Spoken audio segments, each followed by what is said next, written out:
Donc,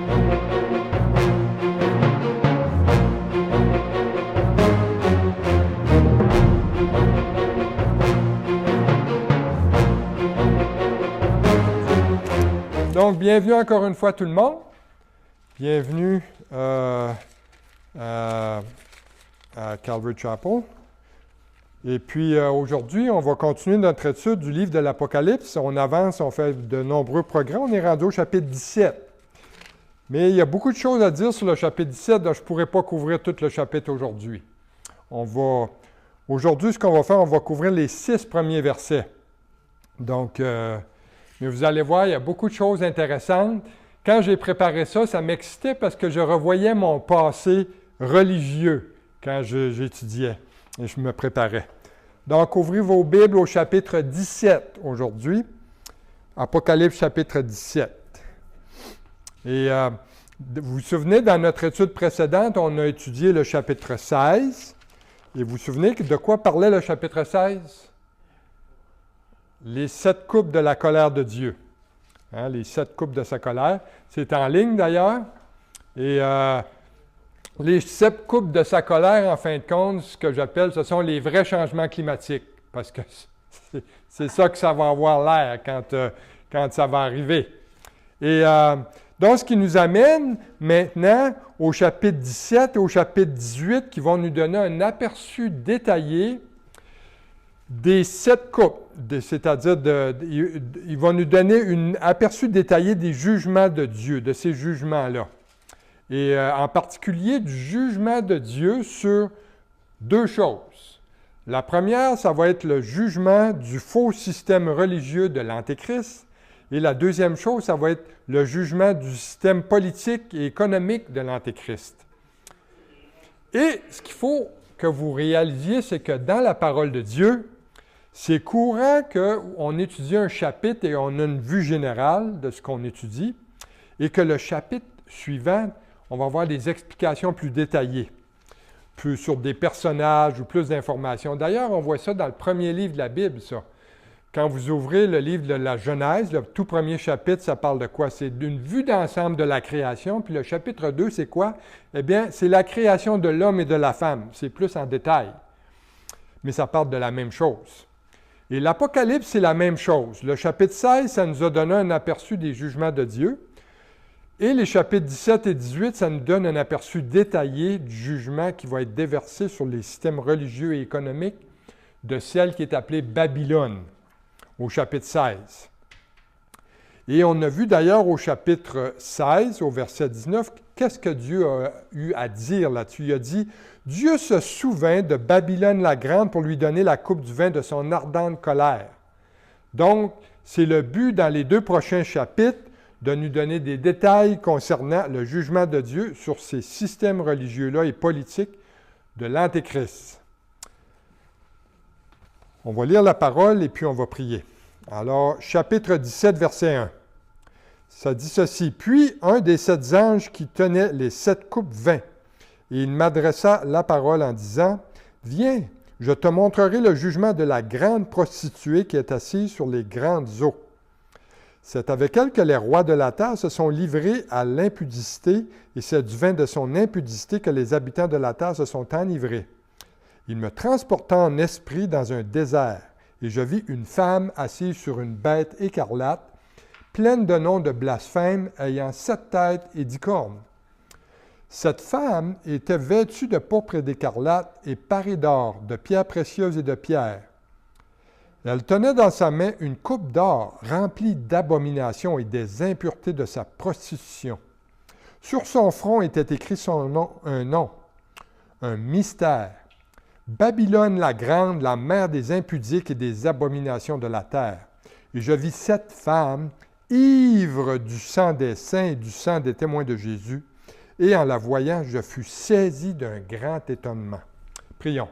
Seigneur notre Dieu, on s'approche de toi et Seigneur, en lisant ta parole aujourd'hui, on voit, Seigneur, il y a beaucoup de symbolisme dans ça, mais Seigneur, ta parole répond par elle-même. Ce qu'on va étudier aujourd'hui, Seigneur, va plonger dans l'histoire. Il va nous montrer que l'histoire, Seigneur, se répercute jusqu'à nos jours aujourd'hui et même dans les temps futurs. de la période appelée la Grande Tribulation. Alors, Seigneur, on te prie que tu ouvres nos cœurs aujourd'hui, ouvre nos esprits, mets ton onction spéciale sur nous aujourd'hui pour comprendre ta parole et on te prie dans le nom de Jésus. Amen. Donc, on voit ici un texte assez intéressant. Hein?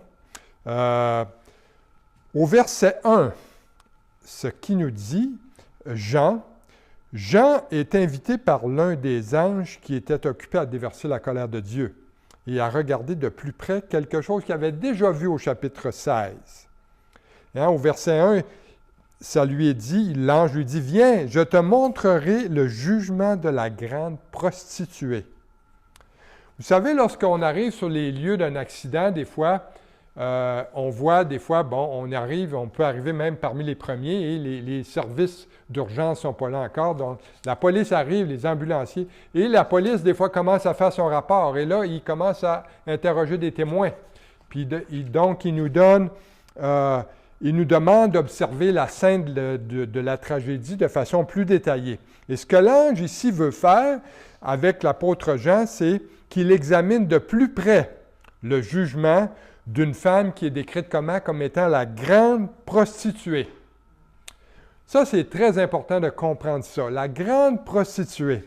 De quoi l'ange parle ici? Une prostituée, dans la Bible, le mot grec pour prostituée, le Nouveau Testament vient du grec. Prostituée veut dire pornée. Pornée, et d'où vient bien sûr le mot français pornographie. Et ce mot désigne une personne qui s'adonne à l'immoralité sexuelle. De plus, cette prostituée-là, elle est appelée grande. Non pas parce qu'elle est bonne, au sens de bonne, mais parce qu'elle est la chef de la prostitution.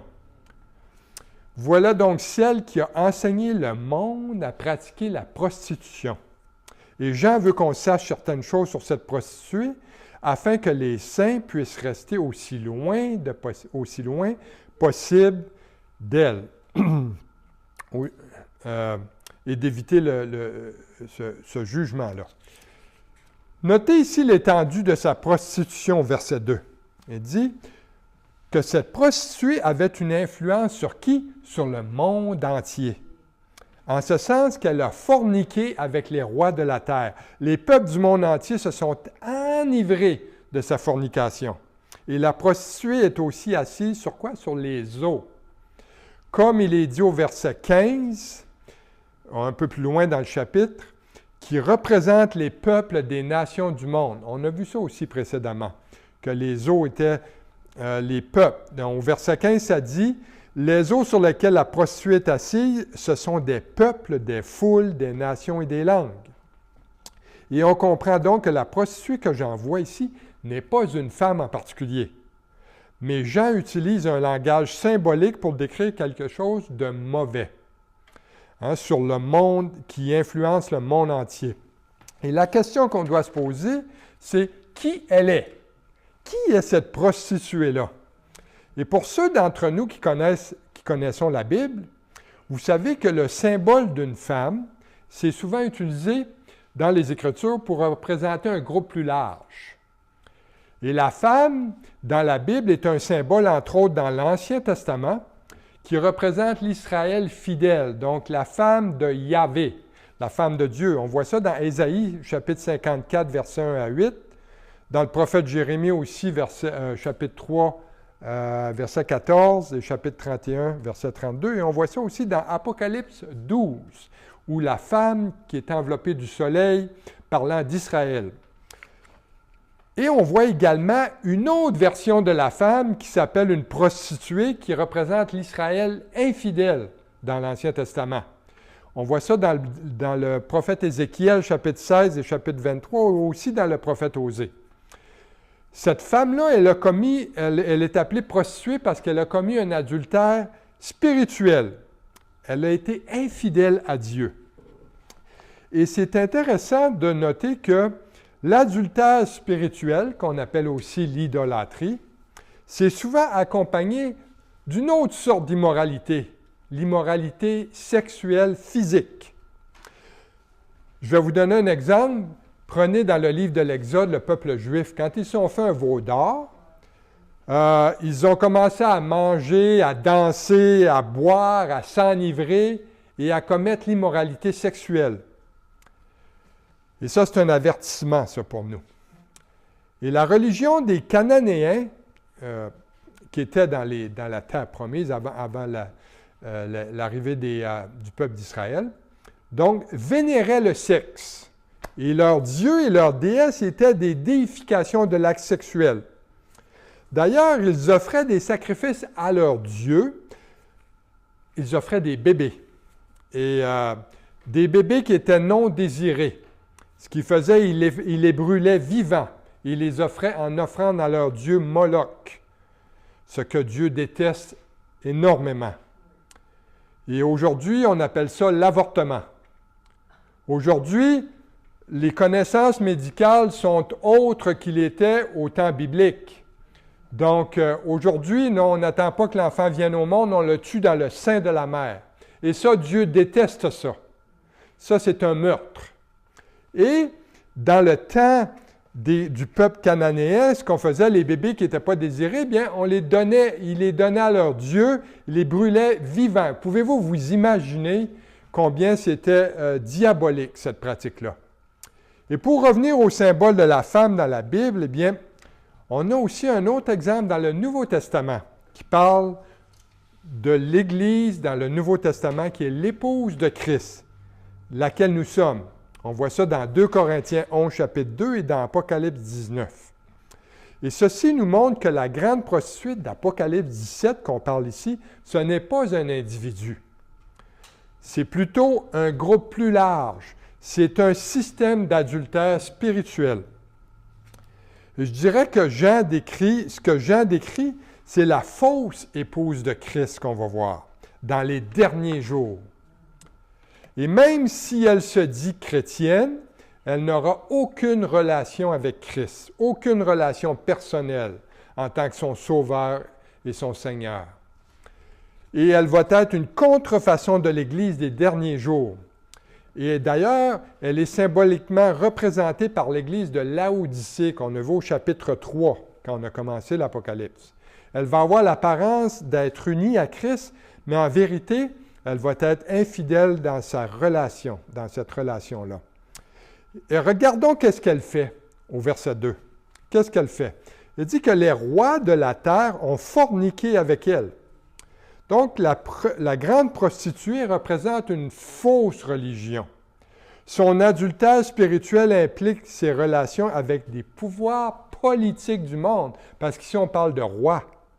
Donc, la fausse Église va échanger l'influence qu'elle a sur les habitants du monde pour obtenir des faveurs politiques de la part des dirigeants de la terre. Ça se passe depuis le début du gouvernement humain, dès le livre de la Genèse. Autrement dit, les chefs religieux ont tout au long de l'histoire utilisé leur influence sur les âmes des hommes pour obtenir des gains personnels en s'associant avec les pouvoirs politiques. Pour vous donner un exemple très concret, l'Église catholique romaine.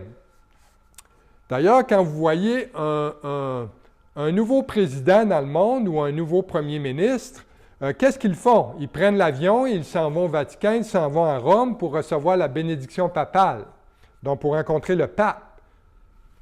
On voit aussi un peu la même chose donc en Angleterre avec le roi Charles. Le roi Charles qui est à la fois le roi d'Angleterre, donc un politicien, et ce que certains ne savent pas, c'est qu'il est aussi un chef spirituel, parce qu'il est le chef spirituel de l'Église anglicane. Et il est aussi le chef de l'une des plus grandes sectes dans le monde qui s'appelle la franc-maçonnerie, si vous ne le saviez pas. Donc, la fausse religion, la religion et la politique sont toujours reliées. Ça va toujours ensemble. Et durant la tribulation et dans les derniers jours qui vont la précéder, il va y avoir une Église mondiale ou un système religieux qui va avoir l'apparence d'être chrétienne.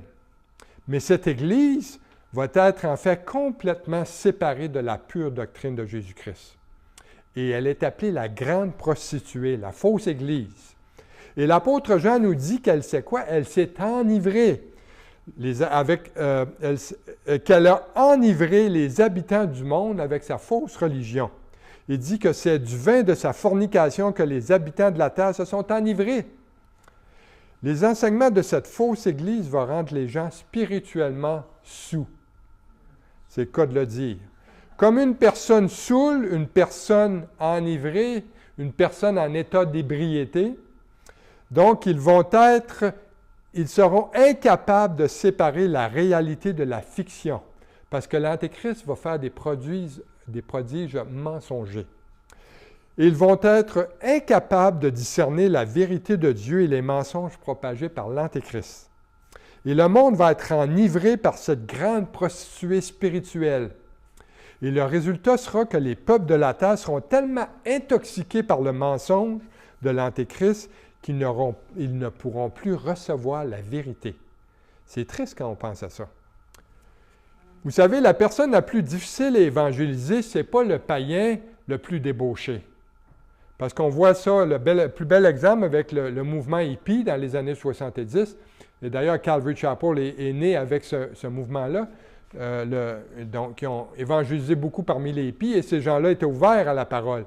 Des gens qui voyaient qu'ils étaient complètement dépendants des drogues et de toutes les substances inimaginables et qui sont venus à Christ. Mais la personne qui est le plus difficile à atteindre, ce sont les personnes religieuses. On a des exemples ici. Les personnes qui sont les religieuses ancrées dans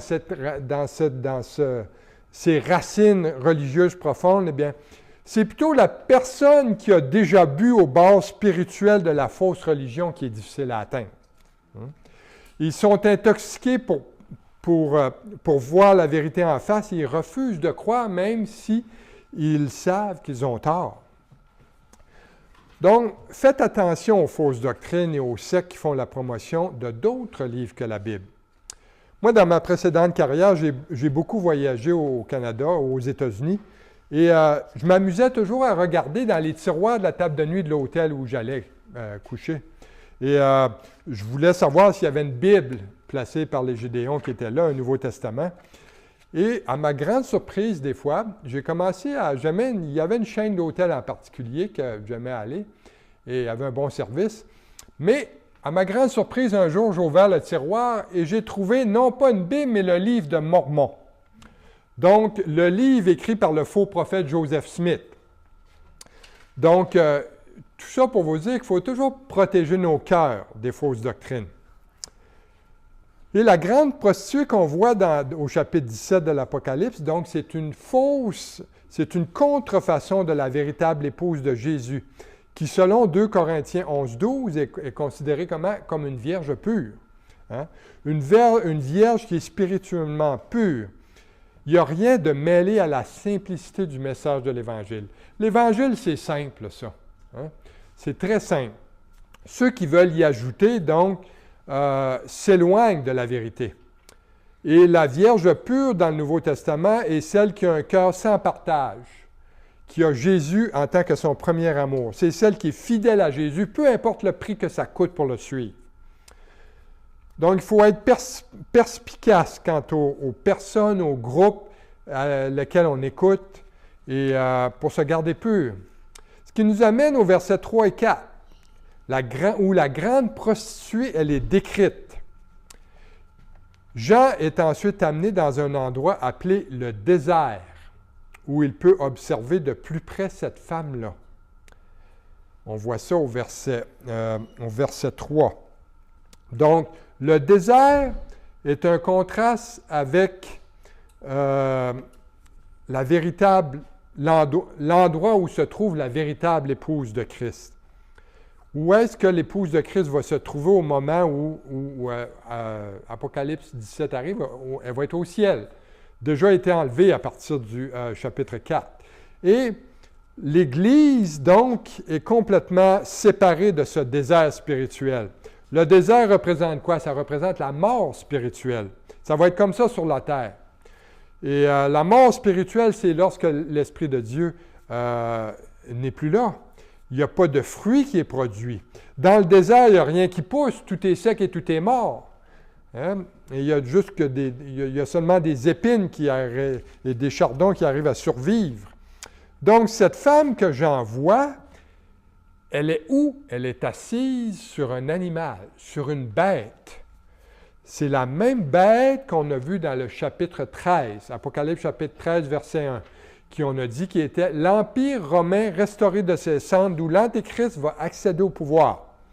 Notez que la femme, elle est assise sur cette bête et ça nous montre qu'il y a deux entités ici complètement distinctes. Et ils ne sont pas les mêmes. La femme est une chose et la bête en est une autre. La femme est le pouvoir religieux qui va être en place et la bête sera le pouvoir politique en place. Et la position assise de la femme, ça l'indique que la femme va être soutenue par ce pouvoir politique-là où va sembler diriger le gouvernement de l'Antéchrist. C'est une bête aussi, cette bête, ce que ça nous dit, c'est qu'elle est pleine de noms de blasphème. La bête sur laquelle la femme est assise, elle est pleine de blasphème. Ça, c'est une image symbolique de la nature rebelle du royaume de l'Antéchrist. Et le fait que la femme soit sur la bête est une image de cette fausse Église et de ce faux Christ. Quand est-ce? Pendant la première moitié de la tribulation, avant que l'Antéchrist ne prenne le contrôle total du monde. On va parler maintenant des vêtements de cette femme-là qui nous sont décrits. La femme est vêtue de quoi? De pourpre et d'écarlate. Qu'est-ce que le pourpre? Eh bien, le pourpre, c'est l'autre nom pour la couleur violet. Et la couleur violet, ça symbolise la royauté, montrant son compromis avec les pouvoirs politiques des derniers jours. Donc, cette femme-là. Donc, elle a la couleur de cette royauté-là. Elle porte aussi le rouge ou l'écarlate, et ça parle de sa nature meurtrière. La nature meurtrière de la bête. Donc, elle va être meurtrière. Pourquoi? Parce qu'elle va répandre le sang par l'Antéchrist. Et quand on étudie l'histoire de l'Église romaine, qui a utilisé son pouvoir pour écraser violemment toute opposition à travers l'Europe, eh bien, on appelle ça l'Inquisition. Et c'est ça que l'Église romaine a fait. Il mettait sur le bûcher ceux qui ne voulaient pas adhérer à son idéologie. La femme porte aussi des bijoux, de beaux bijoux. C'est dit qu'elle est aussi ornée d'or, de pierres précieuses et de perles, ce qui témoigne de sa grande richesse matérielle. Comme c'était le cas d'ailleurs de l'Église de Laodicée qu'on a vu auparavant. Et les vêtements dispendieux et les bijoux de cette femme-là révèlent que cette Église-là de la fin des temps a troqué les richesses éternelles du ciel contre les trésors temporels de ce monde. Elle a aussi une coupe dans sa main. Donc, elle a une coupe dans la main et cette coupe-là, elle est pleine d'abominations et des souillures de sa fornication. L'idée que Jean communique ici, que cette fausse Église-là est complètement remplie d'adultère spirituel. Tout ce qu'elle fait est mauvais. Et ça me rappelle un exemple dans l'Ancien Testament, celui du prophète Daniel. Dans Daniel chapitre 5, vous vous souvenez, le roi babylonien Belchazzar. Donc, vous vous souvenez que les Babyloniens avaient volé, avaient dévasté Jérusalem, ils avaient amené les gens captifs à Babylone, du royaume de Judée, et le roi Belchazzar a utilisé les objets du temple, donc la coupe, les coupes, tous les objets précieux, et il buvait dans la coupe d'or lorsqu'il y a eu une main qui a écrit sur le mur, et son jugement. Et tous ces objets d'or-là provenaient du temple de Dieu. Il utilisait ça pour louer ses faux dieux et Dieu a amené son jugement sur lui. Voyez un peu l'image ici de l'Ancien Testament au Nouveau Testament, un peu la même chose qui se passe. La femme n'est pas seulement apostate, mais elle montre aussi une autre chose, qu'elle est ivre de son apostasie devant Dieu.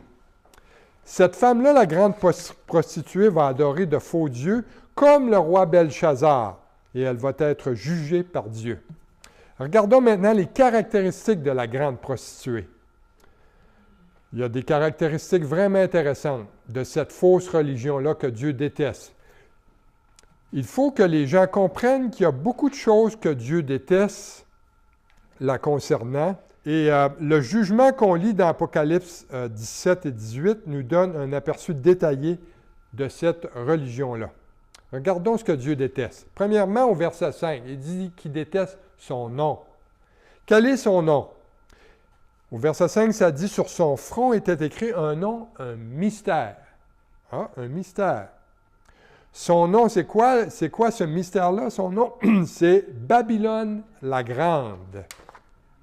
Jean utilise le mot mystère en référence ici à Babylone. Et Babylone décrit un type de système religieux qui va caractériser le faux système religieux de l'Antéchrist. D'ailleurs, le mot mystère, en grec, c'est le mot mystérion. Et littéralement, ça fait référence à un secret connu, écoutez bien, uniquement par des initiés. C'est comme une poignée de main secrète.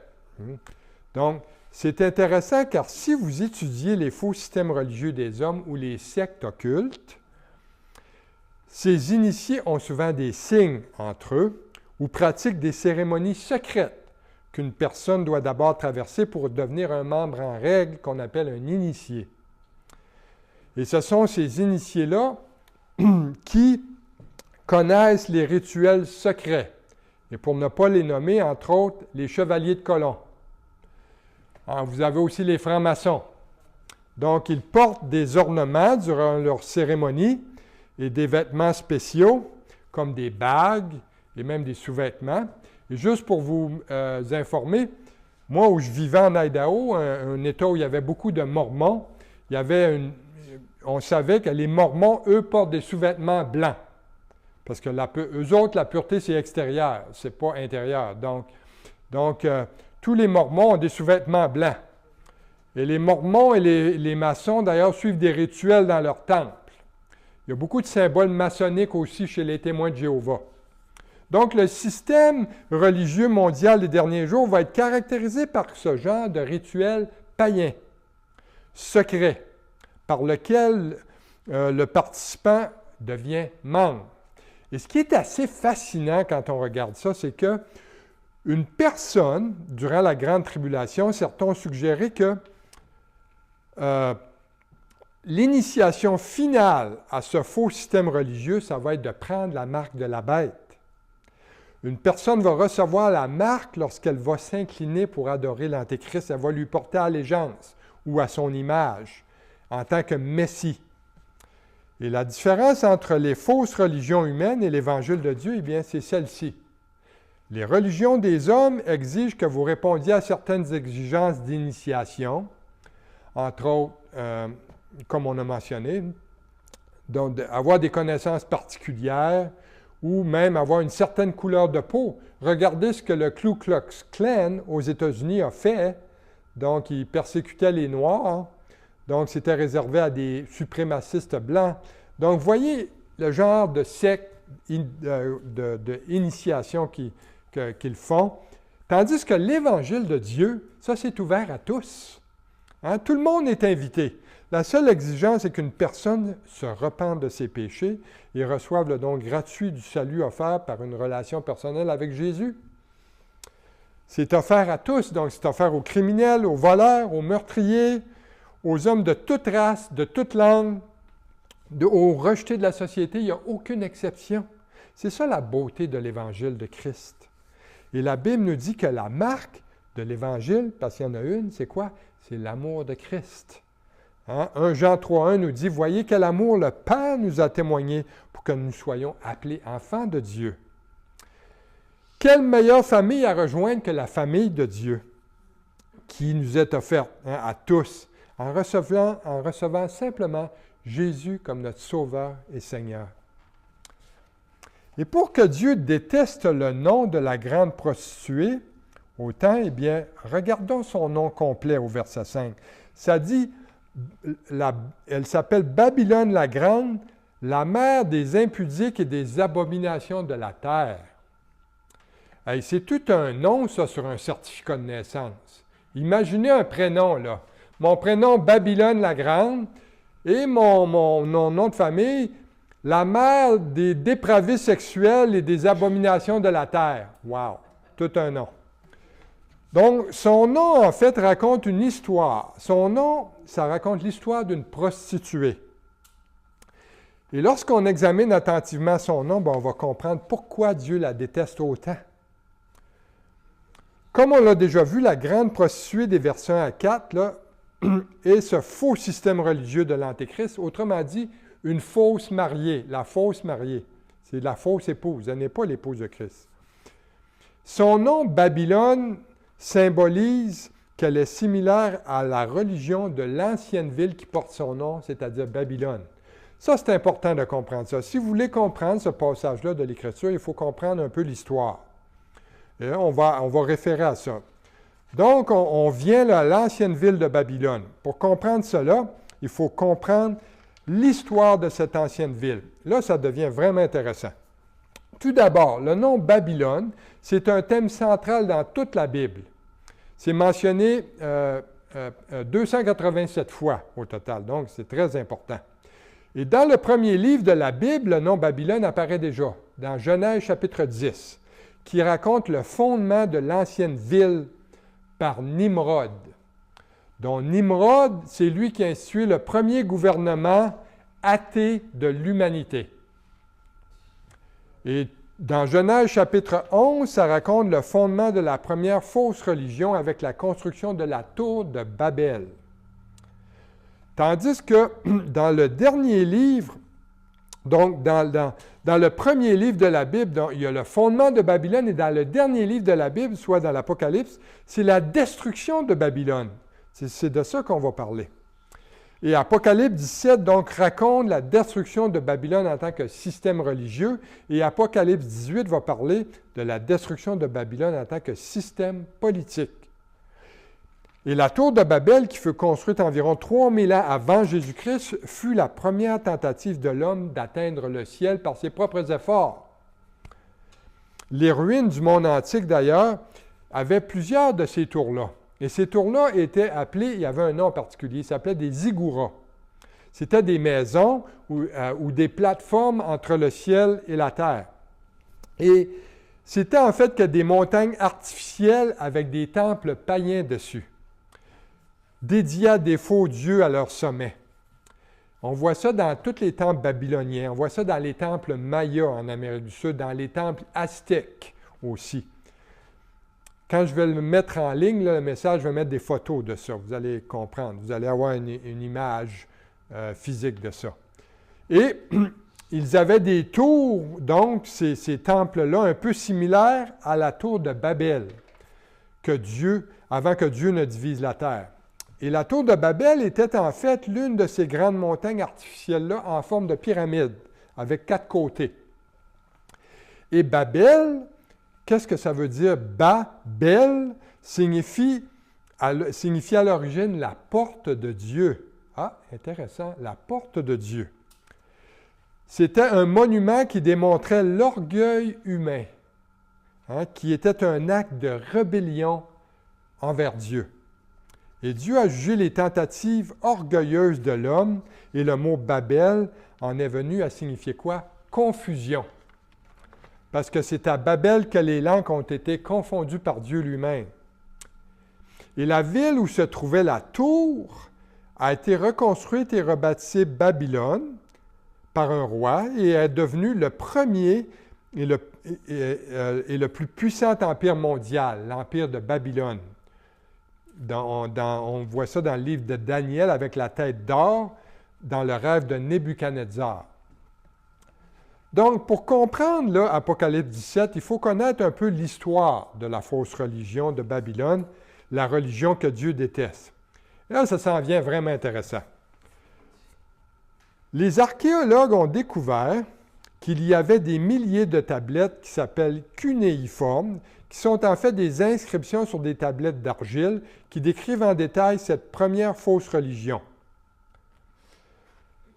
La religion de mystère de Babylone. Écoutez bien ceci. Premièrement, Nimrod, qui était le fondateur de Babylone, en Genèse 10, il y avait une femme. Et sa femme s'appelait Sémiramis. Et Sémiramis est devenue une grande prêtresse de ce qu'on appelle les religions des mystères babyloniens. Et ces faux systèmes religieux-là ont développé des rituels secrets pour le culte des idoles à Babylone. Et au moment où Daniel, le prophète Daniel, était capturé et amené à Babylone avec le peuple juif, donc ces religions de mystère-là étaient bien développées durant le temps du roi Nebuchadnezzar. Et il a essayé d'endoctriner le prophète Daniel dans ces mystères-là. C'est pour ça que Daniel n'a pas pris sa nourriture. Dans Daniel chapitre 1, il a dit « Non, je vais boire, donne-moi des légumes et de l'eau. » Parce qu'il y a souvent, ils dédiaient leur nourriture à leurs faux dieux. Et Daniel a resté séparé de ces choses-là. Deuxièmement, la femme de Nimrod, Sémiramis, a eu un fils qui s'appelait Tammuz. Et Tammuz aurait été conçu supposément de façon miraculeuse. Parce qu'il était considéré comme un sauveur par les Babyloniens, en fait un faux messie. Il était perçu comme l'accomplissement de la promesse faite à Ève dans Genèse 3,15. Assez intéressant. Il disait qu'il aurait été tué par des animaux sauvages et ensuite il aurait été ramené à la vie. Donc cette légende-là de la mère et de l'enfant a été importée dans la pratique religieuse mystérieuse des Babyloniens et était représentée comme une mère tenant un jeune enfant dans ses bras. Et les cérémonies religieuses, écoutez bien, consistaient à ceci: d'adorer la mère et l'enfant comme étant des dieux. Et la mère était appelée, tenez-vous bien, la reine du ciel. Il y avait un sacerdoce de vierges voué à la prostitution religieuse qui était fait.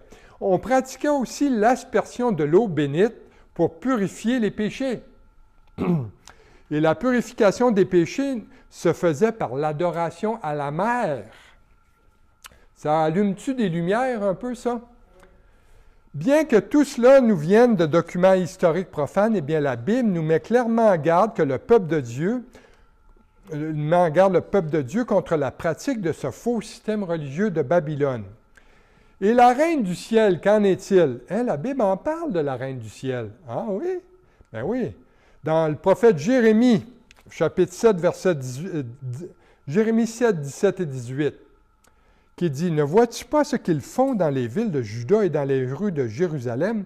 Les enfants ramassent du bois, les pères allument le feu et les femmes pétrissent la pâte pour préparer des gâteaux à la reine du ciel et pour faire des libations à d'autres dieux afin de mériter, dit l'Éternel. » Et dans Jérémie 44, 16 et 17, ça dit « Nous, les Israélites ont dit, nous ne t'obéirons en rien de ce que tu nous as dit au nom de l'Éternel. » Il disait ça à Jérémie. « Mais nous voulons agir comme l'a déclaré notre bouche, offrir de l'encens à la reine du ciel et lui faire des libations. » Donc, concernant le fils maintenant, qui s'appelait Tammuz dans la religion des mystères de Babylone, on trouve ça dans Ézéchiel chapitre 8, versets 13 et 14. Ézéchiel a dit, « Il me dit, tu verras encore d'autres grandes abominations qu'ils commettent. » Et il me conduisit à l'entrée de la porte de la maison de l'Éternel du côté du septentrion, et voici, il y avait là des femmes assises qui pleuraient Tammuz. Donc, le peuple juif ont adoré les dieux de Babylone, considéraient les dieux de Babylone. Il était une prostituée, une femme adultère pour Dieu. Et dans le temple de Dieu, où son nom résidait, eh bien, le peuple juif adorait ces faux dieux babyloniens, Sémiramis et Tammuz. Donc, qu'est-il arrivé à cette mystérieuse religion? Eh bien, lorsque le roi perse, Cyrus, a conquis Babylone en 539 avant Jésus-Christ, il a mis fin à cette pratique, à cette fausse religion-là. Rappelez-vous le roi Cyrus. Il a donné l'autorisation au peuple juif d'aller et de reconstruire la ville de Jérusalem qui avait été dévastée, détruite, et de rebâtir le temple. Et les prêtres de Babylone et ceux qui pratiquaient cette religion mystique-là, ce qu'ils ont fait à ce moment-là, ils ont déménagé leur siège social. Hein? À quel endroit? À Pergame. Dans ce qui s'appelle maintenant la Turquie de nos jours, là, la ville de Pergame est située en Turquie. Ça vous dit quelque chose, ça, Pergame? Pergame, on a vu ça dans Apocalypse chapitre 2. D'ailleurs, Jésus avait dit à Jean, « Écris à l'ange de l'église de Pergame. » Il dit, « Je sais où tu demeures, là où est le trône de Satan. Et j'ai quelque chose contre toi, c'est que tu en as qui sont attachés à la doctrine de Balaam, qui enseigne quoi? L'immoralité sexuelle. Ah. Au verset 15, il dit, « De même, tu as aussi des gens attachés à la doctrine des Nicolaïtes, doctrine que je hais. » Si vous vous en souvenez plus de cette étude-là, vous pouvez aller réécouter ça, c'est en ligne, Apocalypse chapitre 2. Et les prêtres de Pergame, ça c'est intéressant aussi, les prêtres de Pergame portaient des couronnes en forme de tête de poisson, avec les mots, si on traduit en français, « gardien du pont ». Gardien du pont inscrit sur leur couronne, qui voulait dire « entre l'homme et Satan ». Et les empereurs romains ont pris cette inscription-là et l'ont allongée. Ils en ont fait un titre qui s'appelait « Gardien majeur du pont ». Et en latin, ça se lit « Pontife Maximus ». Et tous les papes, depuis Grégoire Ier, en 590 après Jésus-Christ, donc, ont revendiqué cette tiare, cette couronne, avec le titre, et se donnent le titre de Pontife Maximus. Vous voyez les origines païennes de l'Église catholique romaine? Moi, c'est de ça que Dieu m'a sauvé. Moi, j'étais un fervent religieux complètement aveuglé, et Dieu a eu pitié de moi. Il m'a sauvé. Et maintenant, si vous avez ce même passé catholique romain que moi, eh bien, vous vous dites, ben, hey, tu décris les pratiques de l'Église catholique romaine. Pourquoi? Parce que Marie, elle est appelée la Reine du ciel. Et elle est appelée aussi la co-rédemptrice de Jésus. Hein? Les catholiques romains font le culte de la Vierge et de l'enfant. Ils croient à la virginité perpétuelle de Marie. Ils croient que Marie n'a jamais eu d'autre d'enfant que Jésus, ce qui est faux. Parce que dans les évangiles, on voit que Jésus avait des frères, avait des sœurs. Ils pratiquent aussi le mystère de l'eau bénite. Moi, quand je n'étais pas sauvé, j'allais à la messe et là, à l'après, je mettais toute ma main dans le bénitier pour faire sûr que j'étais bien badigeonné parce que je voulais être béni. T'sais. J'étais dans l'aveuglement. J'étais aveugle. Et pour ceux qui étudient attentivement la Bible, aucune de ces doctrines de l'Église catholique romaine ne se trouve dans la parole de Dieu. Ce sont plutôt des faux enseignements qui sont le produit de religions mystiques de Babylone, de l'Empire babylonien, qui ont intégré la soi-disant foi chrétienne. Et le résultat fut un mélange de fausses religions mystiques de Babylone avec la vérité de Dieu. Et c'est ce qu'on appelle la prostitution spirituelle. Et Dieu déteste ça. Dieu l'appelle la mère des prostituées et la mère des adultères spirituels. Et l'origine de cette mère-là, de toutes les fausses religions, provient de l'ancienne ville de Babylone. Et aujourd'hui, on peut voir les semences de cette apostasie-là se propager partout dans le monde. Ce n'est pas seulement l'Église catholique romaine là, ici, mais aussi les églises protestantes qui adoptent aujourd'hui des faux enseignements. Et tout ça est en train de créer quoi? La super Église mondiale des faux enseignements. Tout ça est en train de créer la grande prostituée. Et lorsque Dieu, rappelez-vous, lorsque Dieu a donné à Moïse sa loi avec ses 10 commandements, pour nous, en termes d'application, là, ça veut dire ceci. Dieu a déclaré à Moïse, il dit, « Je suis un Dieu jaloux ». Dans Exode chapitre 20. Je suis un Dieu jaloux. Il est jaloux de quoi? Il est jaloux de notre amour pour lui. Il désire tout notre cœur en entier. Il ne veut pas qu'on ait un cœur partagé. Et Dieu a dit que le plus grand de tous ses commandements est celui-ci. Tu aimeras le Seigneur ton Dieu de tout ton cœur, de toute ton âme et de toute ta pensée. Il désire notre fidélité à sa parole. Et il déteste la prostitution spirituelle de Babylone. Et lorsqu'on arrive au verset 6, notre dernier verset d'aujourd'hui, il dit, on découvre une autre nature de la femme qui est assise sur la bête. Est-ce que vous pensez que cette femme-là sera douce et gentille, tout comme dans le conte de fées, La Belle et la Bête? Probablement pas. Au verset 6, on voit ici la description de la Belle.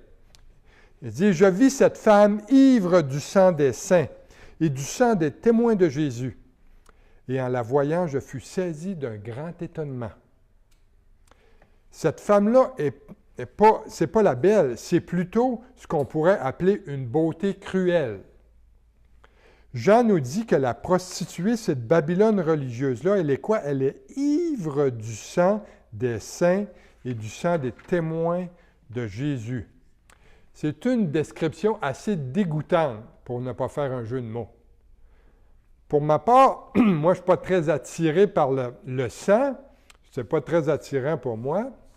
Et c'est encore plus dégoûtant de savoir que quelqu'un boit le sang. Hein, c'est assez horrible. Et on constate ici que cette prostituée-là n'a pas seulement bu le sang des saints, mais qu'elle est ivre du sang des saints. Je vais vous donner un exemple. On va définir, c'est quoi être ivre, être en état d'ébriété?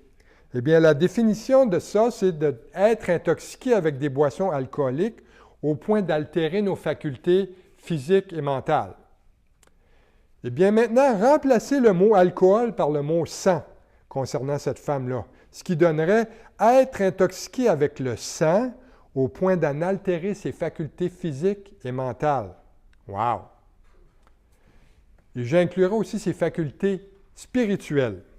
Et Jean nous dit que cette prostituée-là a consommé tellement de sang, on s'entend ici de façon symbolique, à travers la persécution et le meurtre des saints qu'elle a perdu sa capacité mentale de penser clairement. Regardez tous les grands meurtriers, les meurtriers en série, ces choses-là. Eh bien, ils sont tellement dérangés psychologiquement, mentalement dans leur tête, et je dirais même possédés par les démons, que pour eux, ça ne les dérange même plus de répandre le sang. Et la compréhension de la vision ici, c'est que le faux système religieux des derniers jours ne sera pas capable de discerner le bien du mal et de discerner la vérité de l'erreur. Et cette fausse religion-là mondiale va permettre toutes sortes, toute forme de violence et de comportement pécheur parce qu'ils profiteront à cette fausse Église-là. Regardons ce qui s'est passé durant la Deuxième Guerre mondiale. Regardez l'Église protestante en Allemagne. C'était l'Église protestante, là. Dans les années qui ont précédé la Seconde Guerre mondiale, elle n'a rien fait pour arrêter Adolf Hitler. Rien fait. Ils ont fermé les yeux quand Hitler a pris le pouvoir. Il a commencé à persécuter le peuple juif, a commencé à assassiner les Juifs, à les mettre dans des camps de concentration. Il en a fait tuer 6 millions. Telle est l'histoire de l'Église protestante en Allemagne. Telle est aussi l'histoire de l'Inquisition par l'Église romaine, l'Église catholique romaine, où on mettait des chrétiens sur des bûchers, on les brûlait vivants. Moi, il n'y a pas tellement d'années, moi, dans mes ancêtres, mes grands-parents, le prêtre venait chez vous et lorsqu'il savait que vous aviez une Bible dans votre maison, il disait « Donne-moi ça, toi, tu es trop ignorant pour comprendre ça. Moi je vais t'expliquer ça, même s'il ne la lisait pas et ne la comprenait pas lui-même. » Donc, c'était leur réaction et souvent, il la brûlait. Il ne gardait pas des Bibles. C'est sous le Concile Vatican II, en 1963, que la Bible a été réautorisée publiquement par l'Église catholique. Les gens ne savent pas ça. Ils ne connaissent pas l'histoire. Et d'ailleurs, durant la Deuxième Guerre mondiale, il y a un pasteur allemand qui s'est levé debout, qui a résisté à l'ascension nazie, qui s'appelait le pasteur Dietrich Bonhoeffer. Et Bonhoeffer a décidé d'obéir au Seigneur. Et ce qui est arrivé, les nazis l'ont pendu. Il était un des seuls qui s'est levé contre Hitler, qui ne voulait pas être censuré. Et en quelque sorte, Hitler était comme une image de l'Antéchrist. Même s'il n'était pas l'Antéchrist, il était comme une préfigure. Et tout cela n'est qu'une préfigure de la grande prostituée qui va être responsable de la mort de millions de ceux qui aiment Jésus et refusent de se soumettre à la religion de l'Antéchrist, de ceux qui vont être sauvés durant la grande tribulation. Et on comprend maintenant pourquoi Jean, l'apôtre de l'amour, est sous le choc quand il voit ça. Hein? Il est impensable pour lui, Jean, quand il a vu ça, que des personnes censées représenter Christ sur terre, dans le monde, soient en fait responsables de la mort des saints. Mais tel sera le caractère du faux christianisme dans les derniers jours. Ça va être une religion de haine et de violence. Et méfiez-vous de toute personne ou de tout groupe qui se prétend chrétien et qui fait la promotion de la haine et de la violence. Bien qu'il ne faut jamais compromettre la vérité ou accepter une vie de péché, mais la haine est tout à fait contraire aux enseignements de Jésus. Hein, c'est contraire au caractère même de Dieu qui est son amour. Donc, en conclusion, pourquoi est-ce que Dieu déteste-t-il tant cette grande prostituée, la Babylone religieuse des derniers jours? Tout simplement parce que c'est la tentative humaine d'atteindre le ciel sans Dieu. Ce sont toutes ces personnes religieuses qui veulent essayer d'atteindre la perfection et le ciel par leurs propres efforts. Et pourtant, Dieu a donné à l'humanité un seul chemin pour aller au ciel, un seul. Ce n'est pas par une connaissance secrète, hein? Ce n'est pas par une initiation mystique dans un groupe, ce n'est pas par nos propres efforts. Non, c'est simplement en croyant sincèrement dans notre cœur que Jésus est le seul chemin, la seule vérité, et qui a le pouvoir de nous sauver de nos péchés, de nous amener au ciel. Amen. Prions. Seigneur notre Dieu, on veut te remercier, Seigneur, pour ta parole aujourd'hui. Merci, Seigneur, de ce que l'histoire qu'on voit dès le premier livre de ta parole, le livre de la Genèse, eh bien, ça va se répéter dans le dernier livre de ta parole, le livre de l'Apocalypse. Une fausse religion qui va s'élever. Alors, Seigneur, si je te prie que ceux qui vont écouter ce message en ligne aujourd'hui, ceux qui sont ici, Seigneur, s'ils n'ont pas cette assurance dans leur cœur, c'est le temps aujourd'hui d'aller à toi, Seigneur, et de crier à toi, et de devenir un membre de ton Église, Seigneur. Pas par des rituels, pas par des techniques, des initiations, simplement, Seigneur, par la repentance. La repentance et la foi dans le sang de Jésus qui a été répandu pour nous. Il a lui-même donné son sang. Il n'a pas versé le sang de personne, non, c'est son propre sang qui a été versé pour nous, pour que nous ayons la vie éternelle. Bénis cette semaine, Seigneur, et garde-nous dans le nom de Jésus, on te prie. Amen.